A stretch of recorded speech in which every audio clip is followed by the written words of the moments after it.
Durante miles de años, los secretos de la medicina antigua han permanecido inaccesibles. Pero ahora están siendo redescubiertos.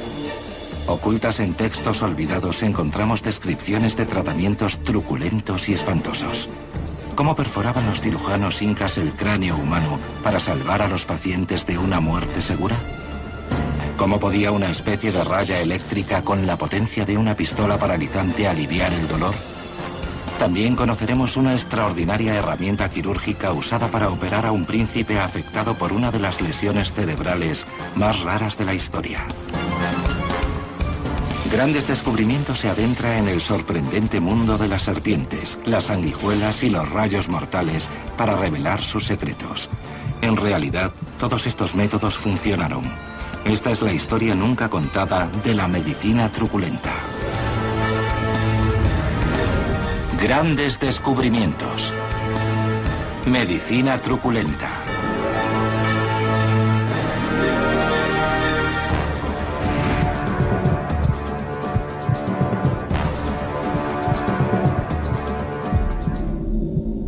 La sangría.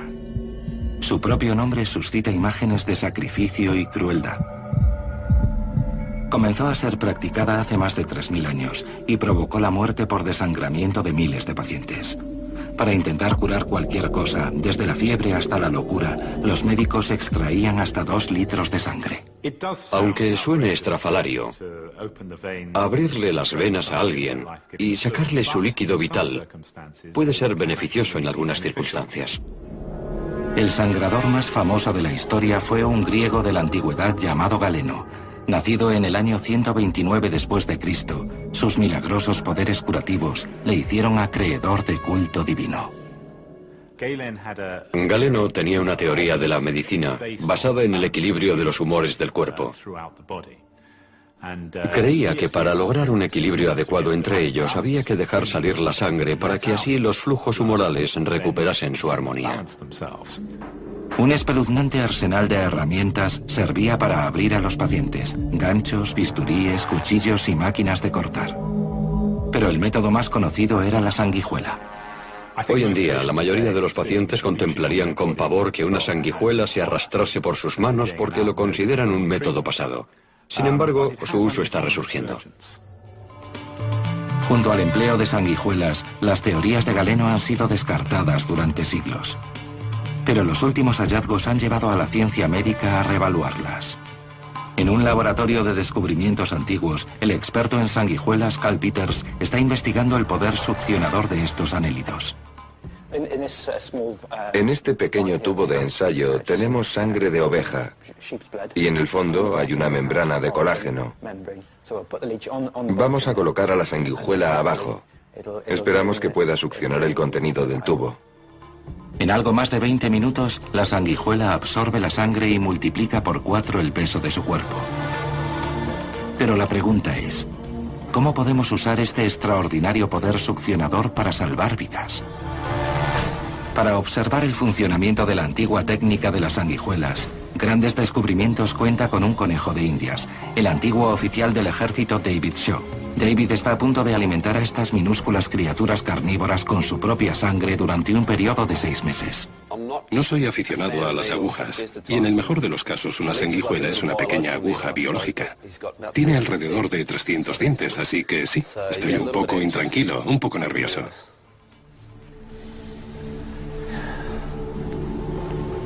El animal comienza a alargarse para aumentar su volumen y prepararse para beber hasta 50 mililitros de sangre humana. 25 segundos después, la sanguijuela consigue romper la piel. Practica un agujero y después muerde con sus 3 mandíbulas, cada una de las cuales tiene 125 dientes. Normalmente, cuando la superficie de la piel se abre, un coágulo evita que muramos desangrados. Pero las 3 mandíbulas de la sanguijuela que vemos aquí segregan una sustancia única capaz de vencer al mecanismo de coagulación de nuestro cuerpo. Su saliva actúa como un anticoagulante que evita que la sangre se espese. Igual que ahora, el procedimiento antiguo concluía cuando la sanguijuela se desprendía del cuerpo, una vez que había satisfecho sus necesidades con unos 50 mililitros de sangre. Ha sido una gran experiencia. Me sorprendió la cantidad de veces que uno siente un pequeño pinchazo de la sanguijuela. Parece ser que no tiene bastante con un mordisco, así que le gusta hurgar un poco para encontrar el mejor flujo sanguíneo. Puedes sentir las contracciones del cuerpo de la sanguijuela mientras absorbe la sangre, pero no notas cómo fluye. Ahora comienza la segunda fase de la prueba. La mayoría de la sangre que Dave ha perdido no fue succionada por la sanguijuela, sino que salió de la herida no cicatrizada debido a la saliva del animal. Una vez que la sanguijuela se ha alimentado, la sustancia anticoagulante descongestiona la zona, de modo que el orificio sangrará durante otras 10 horas. La sangre continuará saliendo de la arteria a través del agujero, y así la zona estará viva el tiempo suficiente para que el miembro sane. Estas extremidades padecen necrosis ósea, que ocurre cuando parte del hueso no recibe sangre. Esta dolencia se observaba en los campos de batalla de la antigua Grecia debido a las heridas de hacha y espada. Cuando los vasos sanguíneos se cortan, las extremidades son privadas de los nutrientes vitales proporcionados por la sangre, y al final el miembro se cae o el paciente muere. La saliva de las sanguijuelas contiene un agente vasodilatador que actúa sobre las venas pequeñas y los vasos capilares. Esto permite a las sanguijuelas atraer sangre hacia la parte del cuerpo dañada y mantenerla viva mientras se cura. Sin embargo, las sanguijuelas no son el único bicho que pululaba por la piel del hombre en el mundo de la medicina truculenta de la antigüedad. El tratamiento más espeluznante era el de las serpientes venenosas. En Grecia se hallan las ruinas de Epidauro, la sede de un misterioso culto a los ofidios que se decía poseían poderes curativos mágicos. Fue fundado en el año 300 a.C. por un semidios llamado Asclepio, o Esculiano para los romanos. El culto a Asclepio fue muy importante en la Grecia antigua. La gente acudía de toda Europa para visitar su santuario, recibir su bendición y beneficiarse de sus poderes curativos. El símbolo de la capacidad sanadora de Asclepio era una serpiente. Esto se debe a la fábula de la serpiente que nos trae las hierbas de la vida. El símbolo del báculo con la serpiente enroscada a su alrededor proviene de esta historia. Se creía que las pociones de serpiente de Asclepio poseían el poder de hacer revivir a los muertos. Durante 2300 años fueron rechazadas como míticas. Ahora la ciencia puede proporcionar las claves del funcionamiento del veneno de las serpientes. La Escuela de Medicina Tropical de Liverpool, en Gran Bretaña, guarda más de 200 tipos de las serpientes más venenosas del mundo. El Dr. Rob Harrison es uno de los mejores expertos en los efectos medicinales del veneno de serpiente. Para hacer una poción de serpiente, los antiguos tenían que ordeñar el veneno. Para hacerlo, nosotros usaremos a la víbora cornuda, una de las serpientes más peligrosas del mundo. La extracción de veneno es una operación peligrosa que solo deben realizar los expertos. Es importante que mientras ayudo a Paul a ordeñar la serpiente, no tenga miedo. Tengo que sentirme seguro. Sentirse intranquilo está bien, pero asustarse no.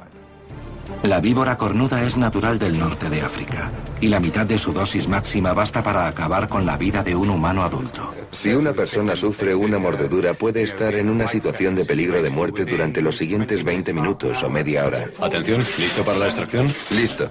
Cuando el Dr. Harrison y Paul, el manipulador de serpientes, sacan el veneno, no están sino replicando un procedimiento llevado a cabo por los antiguos manipuladores de serpientes. Ya la tengo. Correcto. Cuando la serpiente está atrapada, el manipulador coloca su mandíbula sobre el borde de un vaso de precipitados y aprieta para que el veneno caiga sobre el fondo del recipiente. Las investigaciones actuales apoyan la idea de que el veneno de serpiente podría haber sido beneficioso en algunos casos. Las neurotoxinas pueden usarse para producir medicamentos contra el Alzheimer y la pérdida de memoria, mientras que sus hemotoxinas ayudan a combatir los ataques al corazón y la hipertensión. Todos los años, 125.000 personas perecen como consecuencia de las mordeduras de serpiente. La hipertensión mata a muchas más. Y los inhibidores de proteasas, que son el medicamento más efectivo contra ella, se desarrollaron a partir de las proteínas del veneno de serpiente. De modo que deberíamos contemplar a las serpientes no como enemigos, sino también como aliados potenciales para mejorar nuestra salud. Si es cierto que los antiguos conocían las propiedades medicinales únicas de las serpientes, ¿cómo administraban el veneno? Por sorprendente que parezca, se lo bebían. Beber veneno de serpiente no es mortífero a menos que existan heridas abiertas en el sistema digestivo que permitan al veneno ingresar en el fluido sanguíneo. Las historias de hace 2300 años nos cuentan que los pacientes de Asclepio ingerían veneno de la cabeza de un busto cubierto de serpientes y así se producía su curación. Son pruebas casi increíbles que confirman que quizá los antiguos griegos podrían haber descubierto los mismos poderes terapéuticos de algunos de los últimos medicamentos del siglo XXI. La búsqueda incansable de nuevos tratamientos médicos que se llevaba a cabo en la antigüedad podría haber incluido incluso la transformación de un mortífero paralizador eléctrico submarino en una cura milagrosa, un secreto perdido en el tiempo hasta ahora. Desde el comienzo de la historia, los humanos han tratado de manipular y controlar el dolor por medios como los antiguos aparatos de tortura que infligían un sufrimiento indecible, hasta los ungüentos mágicos que hacían desaparecer el dolor. El intento de librarse del dolor no es nuevo. Estoy seguro de que ni romanos, ni griegos, ni egipcios, y seguramente ninguno de los que los precedieron querían padecer dolores. Hoy en día, cuando pensamos en los calmantes, nos imaginamos aspirinas y morfina. Pero en el año 100 después de Cristo, los romanos descubrieron una solución muy diferente para combatir el dolor. Un secreto perdido que se hallaba en un aterrador habitante de las profundidades. El historiador romano Plutarco nos legó una descripción de este terrible calmante, una rara especie de anguila eléctrica conocida como torpedo. Digamos datado que los romanos llevaban a gente con dolores de piernas a la orilla del mar y mantenían allí torpedos y la gente los pisaba para aliviar los dolores que tenían en las piernas. De hecho, al principio el dolor era muy fuerte, pero después, poco a poco, el paciente iba mejorando. Los relatos romanos narran que los torpedos se usaban para curar cualquier tipo de dolor, desde el estomacal hasta el provocado por la sífilis. Pero además de estas sencillas descripciones antiguas, no sabemos si este tratamiento era eficaz en realidad. ¿Cómo cura el dolor la sacudida de un animal peligroso? En el Acuario Finisterre de La Coruña se están llevando a cabo las primeras investigaciones científicas sobre los torpedos. Fernanda Miguélez es una oceanógrafa que durante mucho tiempo se ha sentido fascinada por este pez, cuya corriente eléctrica mortal podría tener poderes curativos. Es un pez que no es muy conocido porque vive principalmente en fondos arenosos y fangosos y se encuentra principalmente escondido en el fondo. Los peces torpedo utilizan sus descargas principalmente para defenderse o también para atacar a sus presas. Es decir, cuando quieren comer, entonces producen descargas que atontan a los posibles peces que haya a su alrededor. Para dilucidar los misterios del torpedo, primero debemos medir la descarga eléctrica del pez usando las últimas técnicas científicas. Para ello, el equipo de Miguélez debe trasladar a los torpedos hasta el laboratorio del centro. 2000 años después del descubrimiento de los poderes eléctricos del torpedo por los romanos, la ciencia actual puede revelar cómo se produce esta energía. Dos órganos eléctricos, cada uno de los cuales contiene más de 1000 células de la central eléctrica del cuerpo del torpedo. Cuando pica, el cerebro del torpedo ordena a estas células disparar y así se produce la corriente eléctrica. Cada una de esas células produce una pequeña cantidad de electricidad, pero la asociación de muchas produce esa cantidad importante de electricidad. El resultado es una pistola eléctrica viviente y acuática. Esta máquina que vemos aquí es un osciloscopio. Sirve para medir las descargas eléctricas que produce el pez torpedo, midiendo el voltaje en función del tiempo. Hoy vamos a buscar la mayor descarga que puede dar un pez torpedo. En latín, torpedo significa paralizado, así que Fernanda debe tener mucho cuidado cuando manipule el pez durante la prueba. El torpedo dispara su corriente, que tiene una potencia registrada de 20 voltios, casi el doble de la que produce la batería de un coche. Mirar, ahí hay una señal de 20 voltios, 20 y pico voltios, que se repite al menos 3 veces a los intervalos típicos de 5 milisegundos. Lo que hace esto a una persona es dolerle mucho. Ahora el equipo de investigación posee una medición fiable del potencial eléctrico del torpedo. Pero nos queda la pregunta fundamental. ¿Cómo transformaron los romanos esta arma acuática paralizante en un anestésico? En su laboratorio de descubrimientos antiguos sobre el dolor, el Dr. Watson está a punto de comprobar si el sorprendente remedio calmante del que hablaba Plutarco hace 2000 años es efectivo. Para hacerlo necesita a alguien que padezca dolor. Dave Shaw ha regresado para prestar su cuerpo a otro temerario experimento de la antigüedad. Vamos a medir la tolerancia de Dave al dolor. El Dr. Watson pone el dedo de Dave en un aparato conocido como algómetro, que lo llevará al límite de su capacidad de resistencia al dolor mediante la aplicación de presión sobre el dedo hasta que no pueda más. Voy a colocar tu dedo aquí y después lo apretaré y presionaré hasta que me digas que pare. Y va a doler, así que déjame tu dedo. Como te dije, lo presionaré apretando más y más. Mientras el Dr. Watson aumenta la presión sobre el dedo de Dave, los neurotransmisores del paciente se disparan a una velocidad de 100 metros por segundo para transmitir al cerebro mensajes de dolor. A este ritmo, el cerebro experimenta unas señales equivalentes a una quemadura de segundo grado. Así, continúa así. Sigue así. ¿Paro ya? No. Es suficiente, así basta, suficiente. Bien, Dave, el resultado es 827, que no está nada mal. Desde luego por encima de la media. Y dado tu historial y tu exposición a dolores en el pasado, esperaba que estuvieras por encima de lo normal. La lectura de la prueba de Dave revela que es capaz de aguantar 827 kilopascales de presión, equivalente a tener un cuerpo de 310 kilos sobre un dedo. Es una especie de dolor arrollador del que no puedes escapar. En absoluto me gustaría sufrir un dolor así de forma continua las 24 horas del día. Si fuera así, estaría buscando algo, lo que fuese, para calmarlo.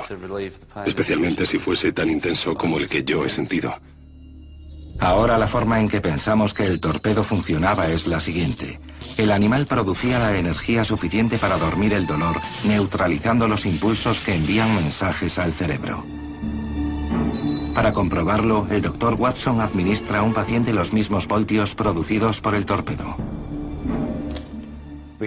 Usaremos un estimulador eléctrico que produce un tipo peculiar de corriente. Es simplemente una versión actual de lo que los romanos hacían con el torpedo. Muy bien, Dave. Lo que hemos hecho es poner un par de grandes electrodos aquí. Voy a encender esto muy despacio.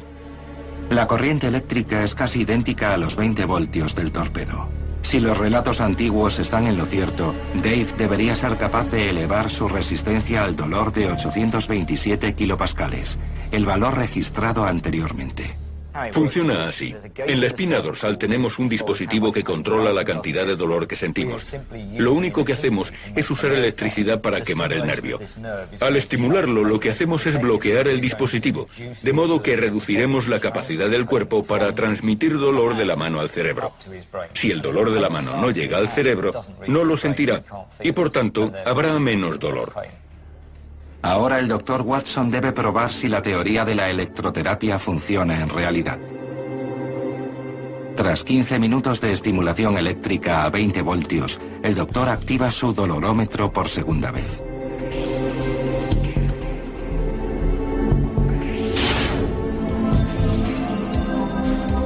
El algómetro reduce el dedo de Dave a 60 centímetros. En estos momentos está experimentando un dolor mucho mayor del que cabe esperar que un ser humano pueda soportar. Ya. Bien. Esto nos da 1096. ¿1096? Mucho más que la última vez. ¿200 más? 200 más, alrededor de un 25% más que antes. Al principio aguantó hasta 827 y entonces me dijo que parase. Pero esta vez aguantó hasta 1096. así que ahora es menos sensible al dolor. Ahora Dave puede soportar la presión equivalente a un camión de 2 toneladas pasando por encima del dedo. 2000 años después de los primeros relatos de Plutarco, este experimento pionero ha demostrado que las historias de los antiguos romanos estaban basadas en hechos reales.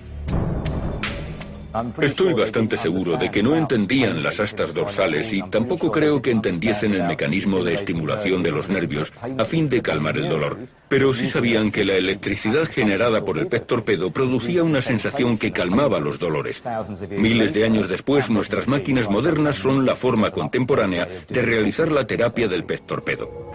Incluso los romanos se estremecerían al pensar en algunos tratamientos en el misterioso mundo de los incas, donde literalmente los médicos les abrían la cabeza a sus pacientes.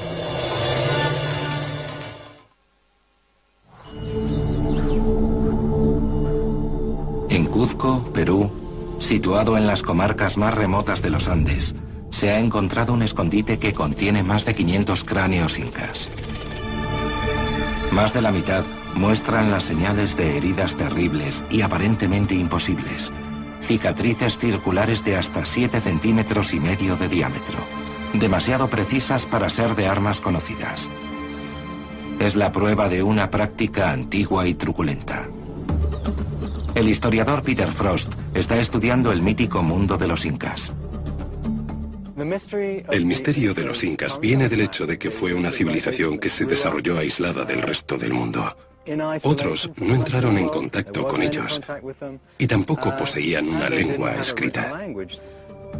Las calaveras se hallaron en una región conocida como el Valle Sagrado, la sede de la magnífica ciudad perdida de Machu Picchu.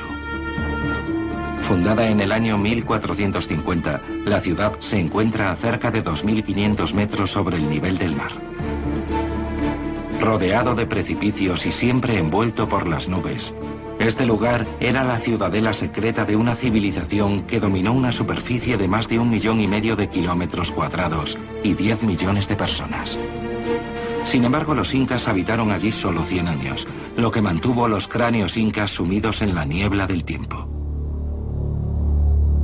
5 siglos después, nuevas pruebas forenses que indican que estas personas sobrevivieron a sus lesiones podrían resolver el enigma.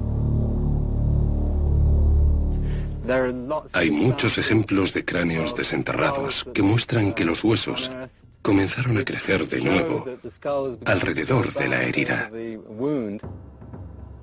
Los instrumentos de guerra incas eran armas como la porra y la maza, que causan heridas traumáticas severas tales como fracturas de cráneo. Lo que ocurre con una lesión o fractura de cráneo, una compresión, es que empuja los huesos hacia el cerebro. Como el cráneo es una caja, hay que elevarlos o retirarlos, pero si la caja está cerrada y se produce una hemorragia en el interior del cerebro, la presión aumenta y al final el cerebro muere. Los cirujanos incas desarrollaron una solución asombrosa para esta herida aparentemente fatal. Crearon una técnica extraordinariamente sofisticada, la trepanación. La trepanación consiste en retirar una parte del cráneo para liberar la presión o descomprimir una fractura. Analizando los cráneos para ver si hay signos de curación, podemos calcular cuánto tiempo vivieron los pacientes incas tras la operación. Resulta sorprendente que en el 80% de los casos observados, los incas sobrevivieran a este tipo de cirugía craneal. Pero, ¿cuánto tiempo? En el Laboratorio de Descubrimientos Antiguos, el cirujano jefe Mike Edwards está retrocediendo 600 años en la historia. Lleva a cabo una trepanación usando instrumentos incas sobre la cabeza de una oveja muerta comprada en una carnicería. Los desafíos que conllevaba una trepanación en aquellos tiempos deben de haber sido tremendos. Imaginemos que estoy en la ladera de alguna colina peruana con la cabeza de un tipo entre mis rodillas. Le he afeitado el cabello y ahora estoy practicando mi primera incisión. Mike usará el mismo bisturí usado por los incas. Un tipo de cristal volcánico llamado obsidiana, 5 veces más afilado que el acero usado en los quirófanos. Tengamos en cuenta que el paciente no estaba anestesiado. Es un momento tenso, porque sé que al sujeto de la operación le va a doler, pero tengo que mantener la calma. No puedo responder a los gritos, y la mano no puede temblar. Tengo que hacer lo que sé que es bueno para él. Lo mismo ocurre con la cirugía de hoy, salvo que en este caso mi paciente está totalmente despierto y siente lo que le voy a hacer. La cuchilla de obsidiana atraviesa el cráneo en un movimiento suave. Es un instrumento increíblemente afilado. Mike tarda media hora en cortar el cráneo. No mucho, a menos que seas un paciente inca.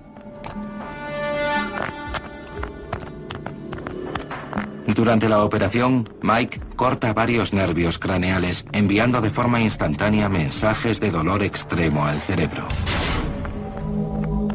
Bajo los huesos se halla la barrera hematoencefálica, una lámina delgada rellena de vasos venosos. Es la última capa que protege al cerebro y tiene la consistencia de una camisa de algodón. Debo tener mucho cuidado al proceder para no dañar la barrera, porque sé que si sangra, tal vez no pueda controlar la hemorragia. También entraré en el tejido del cerebro. Podría ocurrir que la existencia de presión en el cerebro fuese la causa de esta operación.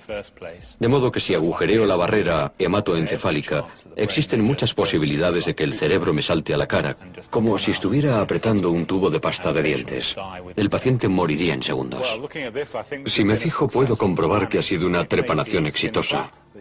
Aquí podemos ver que hemos aplanado la piel. Hemos ido a través del periósteo, del hueso, y ahí, mirándonos por el agujero, se encuentra la barrera. La gran mayoría de los pacientes perecieron no a consecuencia de la operación, sino por infecciones posteriores del cerebro. Pero 8 de cada 10 sobrevivieron, ya que el hueso se regeneró alrededor del agujero y la piel sanó, dejando solo una pequeña hendidura.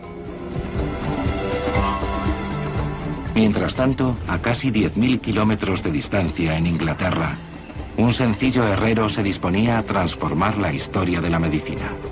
¿Cómo, usando solo un martillo y metal fundido, pudo realizar la operación necesaria para sacar una flecha que se había quedado clavada en la cabeza del príncipe más poderoso de la Edad Media? El mejor banco de pruebas de la medicina es un escenario bélico.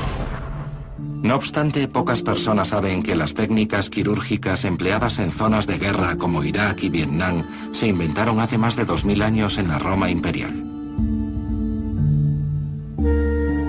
El afán de poderío militar de los romanos impulsó la creación de los Medici, el primer cuerpo médico de élite de la historia. Los Medici se fueron haciendo más importantes a medida que el ejército romano se profesionalizó. Esto ocurrió alrededor del siglo I después de Cristo por obra del emperador Augusto, que se dio cuenta de la importancia de contar con un equipo de apoyo médico cualificado para sus fuerzas, sus legiones. Conservada en el Museo de la Civilización Romana de Roma, se encuentra una colección de imágenes intrigantes tomadas de la columna de Trajano, que datan del año 113 después de Cristo. Se trata de médicos operando en la primera línea del frente, aplicando vendajes, colocando tablillas y realizando operaciones de primeros auxilios. Si los relieves son precisos, prueban que los cirujanos romanos fueron los pioneros de herramientas y técnicas usadas hoy en día por los médicos militares. El cirujano jefe Damian Mole está investigando la cuestión. Los principios básicos de las operaciones y de la cirugía han cambiado poco a lo largo del tiempo, aunque la tecnología sí que lo ha hecho. Un cirujano de campo deseaba detener las hemorragias y realizar amputaciones de emergencia. Necesitaba algo para cortar la piel, los músculos y los tendones, algo que podría haber sido un cuchillo. Y para cortar los huesos, habría necesitado una sierra. Esta la usan todavía muchos médicos para atravesar el hueso durante una amputación. Un relato extraordinario del siglo II, redactado por un cirujano romano llamado Celso, describe el uso de los primeros escalpelos, garfios y pinzas. Para nuestra sorpresa, sus instrucciones siguen siendo seguidas en los quirófanos de hoy en día. Los cirujanos actuales limpian y cosen las heridas igual que lo hacían sus predecesores hace 1800 años. Solo un loco ignoraría la historia y el pasado. Las pinzas y tijeras que se usaban en la antigua Roma son las mismas que utilizamos hoy. Los materiales y el diseño han cambiado, pero sus principios de uso y el modo en que estos instrumentos se manipulan para frenar las hemorragias eran idénticos a los de ahora. Los cirujanos de hoy siguen memorizando los 4 principios de la inflamación de Celso: tumor, rubor, calor y dolor. Este paciente se recuperará totalmente, una recuperación basada en los médicos militares romanos. Sin embargo, a lo largo de la historia, la supervivencia dependía no solo de las innovaciones médicas, sino del rango y la influencia. La necesidad de salvar a los generales heridos, a los comandantes y a los monarcas y emperadores llevó a la medicina a nuevas y asombrosas cotas. En el año 1403, el príncipe Hal, heredero al trono inglés, se puso al frente de 4.000 soldados contra una rebelión que se conocería como la Batalla de Shrewsbury. Solo tenía 16 años y en 24 horas su rostro no sería el mismo nunca más. A medida que el ejército real avanzaba, los arqueros situados en la cima de la colina enviaron una lluvia de flechas colina abajo. Los cronistas de la época, cuando encontraban algo así, decían que el cielo se oscurecía debido al enorme número de flechas que se dirigía hacia ellos a través del cielo. Si eres un caballero y llevas una armadura completa, la respiración se hace cada vez más difícil. Así que mientras ascienden a duras penas la colina, lo primero que quieren hacer es liberarse de su carga. Y eso los hace vulnerables a las flechas porque miran hacia arriba. Eso fue precisamente lo que le sucedió a Enrique V. El príncipe Hal fue alcanzado por una flecha justo debajo de su ojo izquierdo. Penetró 15 centímetros en el cerebro, dejándolo debatiéndose entre la vida y la muerte. Lo extraordinario de aquella batalla no fue que el futuro Enrique V fuese alcanzado por una flecha, sino que no se retiró. Se quedó y continuó luchando aunque tenía esa flecha maligna clavada en la cara. En el Glasgow Digital Design Studio, un centro de investigación, el renombrado neurocirujano Ian Sabin ha recreado por primera vez la herida sobre una reproducción virtual del príncipe Hal. La punta de flecha era un punzón diseñado para traspasar las armaduras, y así penetró los tejidos de forma casi quirúrgica. Entre las zonas que seguramente se vieron afectadas está un nervio ubicado bajo el ojo y conocido como infraorbital, que proporciona sensibilidad a la mejilla. Seguramente la mejilla se le quedó dormida. También debió de penetrar el hueso delgado que se halla en el seno maxilar, una cavidad llena de aire dentro del cráneo. Y por último atravesó la nariz antes de terminar en esta zona cercana a la mandíbula, muy próxima a las arterias carótidas.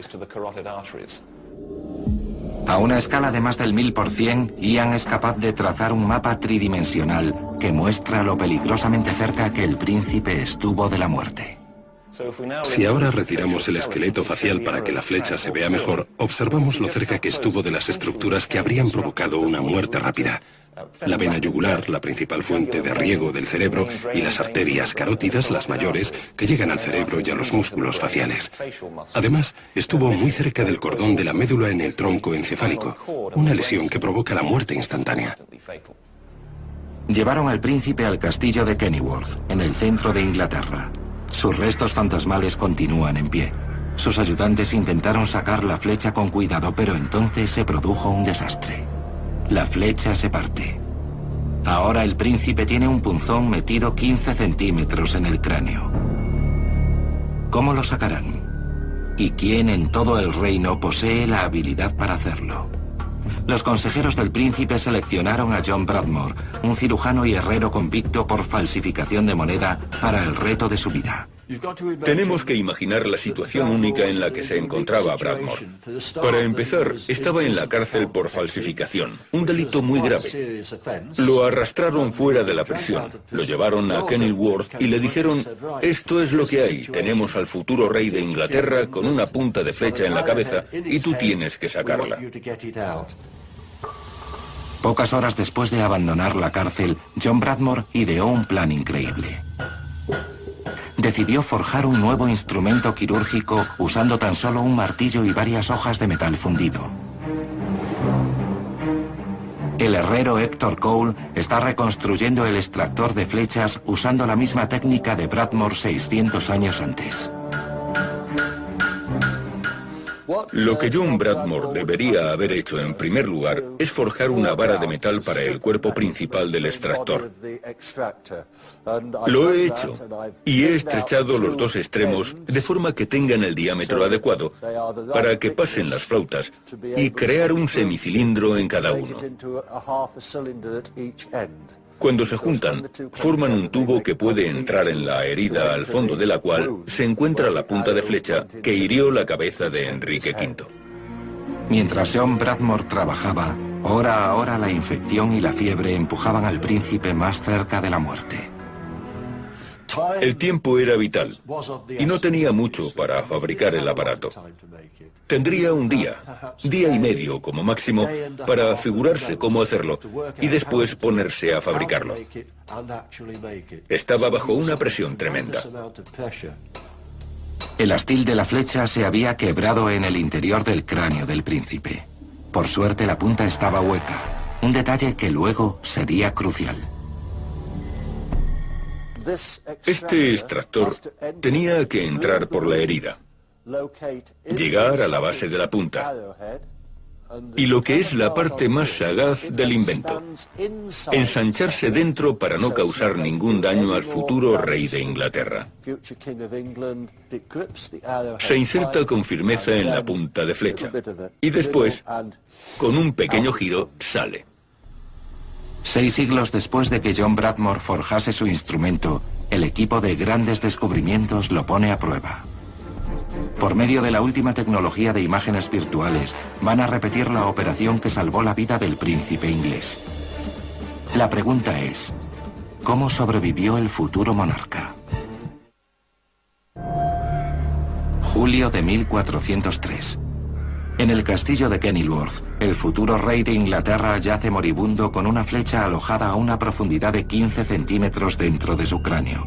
Cómo sobrevivió fue durante siglos un misterio médico.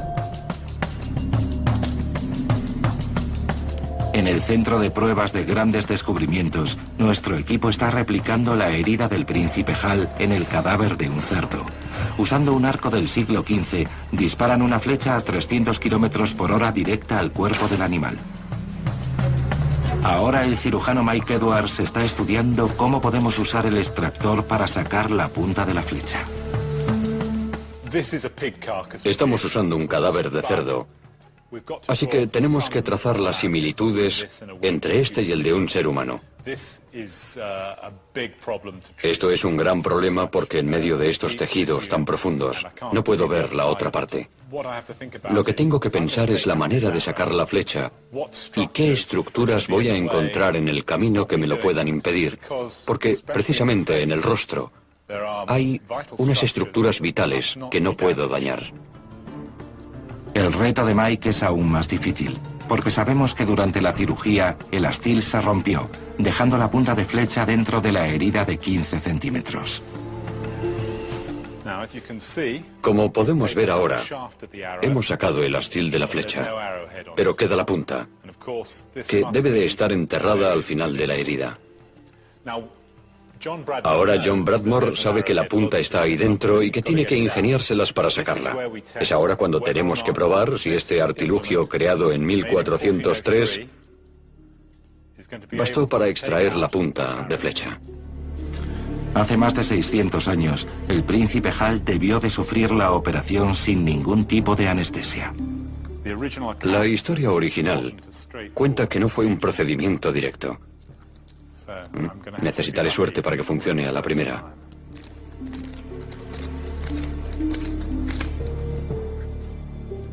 Y no ha sido así.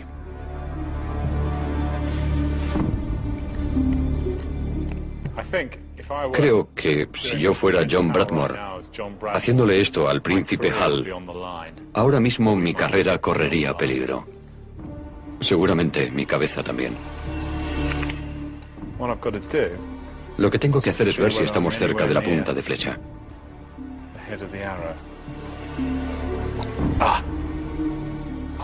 Creo que ha enganchado algo. La pregunta es,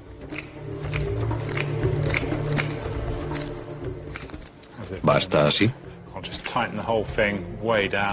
Voy a apretarlo. Bueno, por fin. El éxito de Mike se produjo tras varias pruebas con sus respectivos errores, lo cual nos pone ante un nuevo enigma. ¿Cómo sobrevivió el príncipe a este procedimiento invasivo? Para descubrirlo, el equipo se vale de la tecnología del futuro, con el objetivo de examinar el interior de la cabeza del príncipe Hal. En el estudio de diseño digital de Glasgow, la nueva tecnología virtual puede resolver el acertijo del príncipe que en principio nunca debería haberse convertido en rey. Lo que hemos hecho es construir un modelo tridimensional de Hal en capas.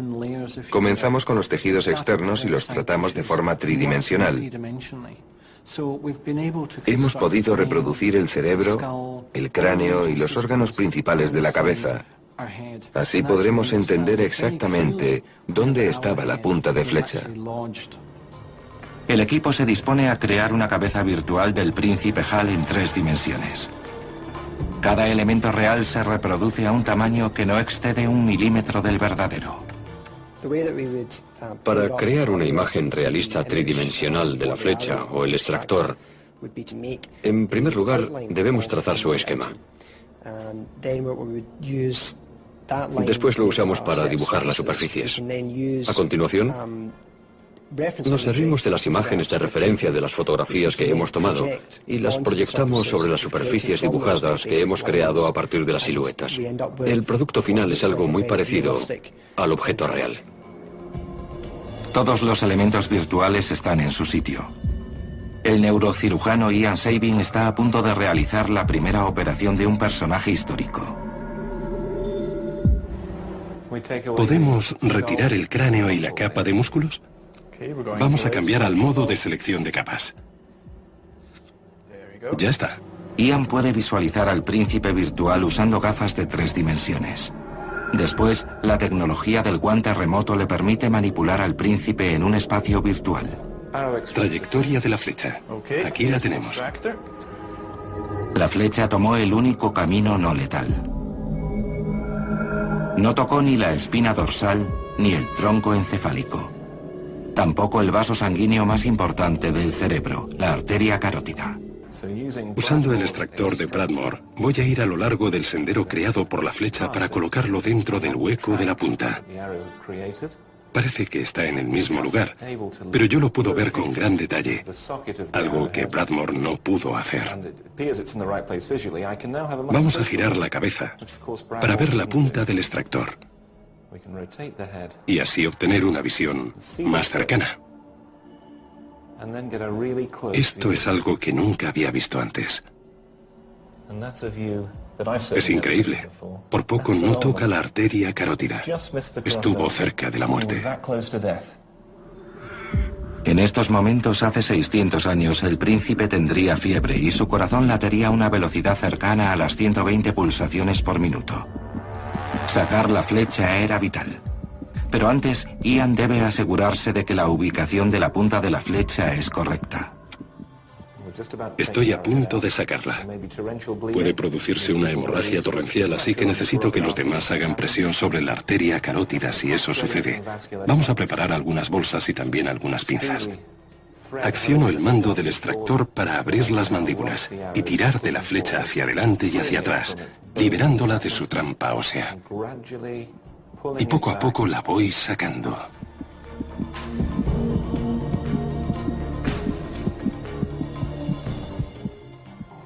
Y ahí sale.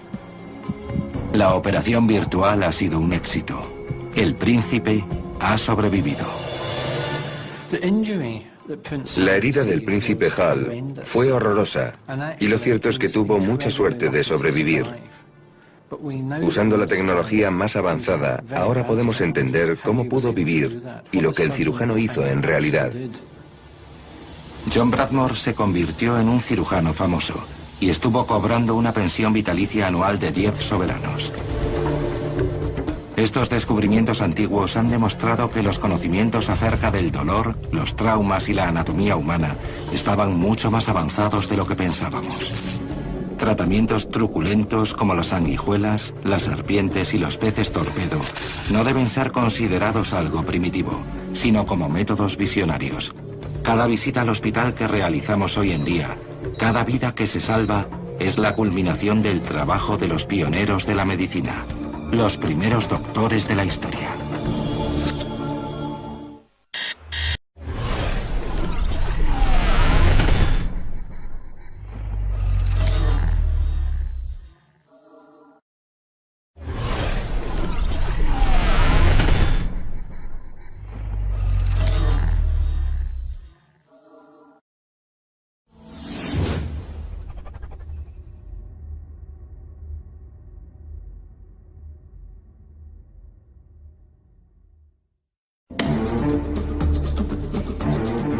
Durante miles de años, los secretos de la medicina antigua han permanecido inaccesibles. Pero ahora están siendo redescubiertos. Ocultas en textos olvidados encontramos descripciones de tratamientos truculentos y espantosos. ¿Cómo perforaban los cirujanos incas el cráneo humano para salvar a los pacientes de una muerte segura? ¿Cómo podía una especie de raya eléctrica con la potencia de una pistola paralizante aliviar el dolor de miles de pacientes? Para intentar curar cualquier cosa, desde la fiebre hasta la locura, los médicos extraían hasta 2 litros de sangre. Aunque suene estrafalario, abrirle las venas a alguien y sacarle su líquido vital puede ser beneficioso en algunas circunstancias. El sangrador más famoso de la historia fue un griego de la antigüedad llamado Galeno. Nacido en el año 129 después de Cristo, sus milagrosos poderes curativos le hicieron acreedor de culto divino. Galeno tenía una teoría de la medicina basada en el equilibrio de los humores del cuerpo. Creía que para lograr un equilibrio adecuado entre ellos había que dejar salir la sangre para que así los flujos humorales recuperasen su armonía. Un espeluznante arsenal de herramientas servía para abrir a los pacientes: ganchos, bisturíes, cuchillos y máquinas de cortar. Pero el método más conocido era la sanguijuela. Hoy en día, la mayoría de los pacientes contemplarían con pavor que una sanguijuela se arrastrase por sus manos porque lo consideran un método pasado. Sin embargo, su uso está resurgiendo. Junto al empleo de sanguijuelas, las teorías de Galeno han sido descartadas durante siglos. Pero los últimos hallazgos han llevado a la ciencia médica a reevaluarlas. En un laboratorio de descubrimientos antiguos, el experto en sanguijuelas, Carl Peters, está investigando el poder succionador de estos anélidos. En este pequeño tubo de ensayo tenemos sangre de oveja y en el fondo hay una membrana de colágeno. Vamos a colocar a la sanguijuela abajo. Esperamos que pueda succionar el contenido del tubo. En algo más de 20 minutos, la sanguijuela absorbe la sangre y multiplica por 4 el peso de su cuerpo. Pero la pregunta es, ¿cómo podemos usar este extraordinario poder succionador? También conoceremos una extraordinaria herramienta quirúrgica usada para operar a un príncipe afectado por una de las lesiones cerebrales más raras de la historia. Grandes Descubrimientos se adentra en el sorprendente mundo de las serpientes, las sanguijuelas y los rayos mortales para revelar sus secretos. En realidad, todos estos métodos funcionaron. Esta es la historia nunca contada de la medicina truculenta. Grandes Descubrimientos. Medicina truculenta.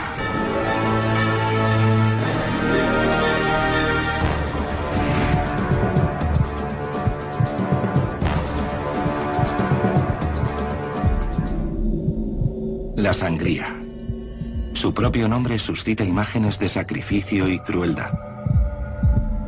Comenzó a ser practicada hace más de 3000 años y provocó la muerte por desangramiento para salvar vidas.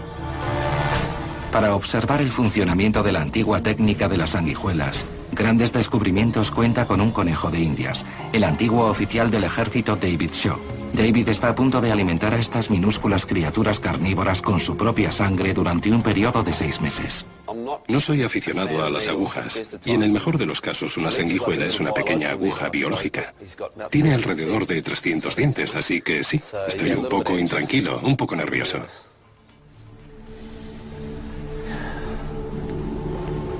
El animal comienza a alargarse para aumentar su volumen y prepararse para beber hasta 50 mililitros de sangre humana.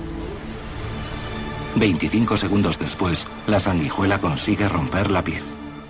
Practica un agujero y después muerde con sus 3 mandíbulas, cada una de las cuales tiene 125 dientes. Normalmente, cuando la superficie de la piel se abre, un coágulo evita que muramos.